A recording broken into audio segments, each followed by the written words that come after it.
Despite those fall-like temperatures we just saw last week, remember those feels like a distant memory, but the heat is a good reminder that summer isn't quite over. And Annie joins us now to continue our weather impact conversation. And Annie, triple digits possible tomorrow, and it's not just here in the DMV. It's not just here. It's like summer saying not so fast. Right. I'm Remember still me? here. Okay. The battle of the seasons.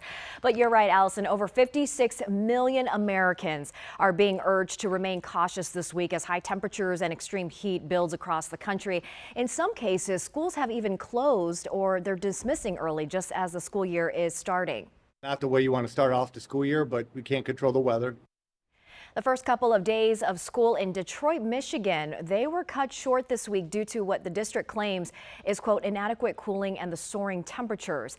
And a little closer to home, Philadelphia, they are dismissing more than 60 of its public schools 3 hours early today and tomorrow because of the heat.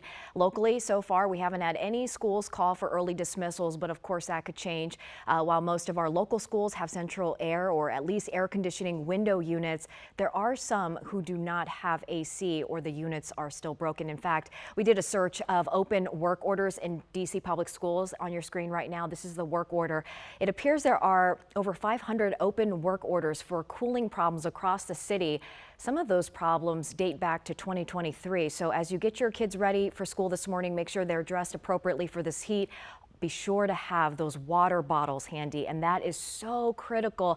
I think oftentimes we forget that piece to carry that water with you, stay hydrated. We got to get ahead of the hot days before it comes, you know what I mean? Yeah, also if you're out for a long period of time, also you can't underestimate the effectiveness of sunblock and hats. Yes. A lot of people don't wear hats when they're help. outside. Yeah, Or just even seeking shade is a big help. All of that, yeah. I'm thinking about recess Yes. for the kids, so hard to get them to keep those hats on. But That's all right. Annie, thanks so much. And if we get any heat-related closures, of course, we'll be sure to pass them along to you through WUSA9.com. But it's also just a good idea to keep our app handy when weather like this hits. You can get the updated forecast straight to your phone just by downloading the app by pointing your phone's camera at this QR code right now that's on your screen.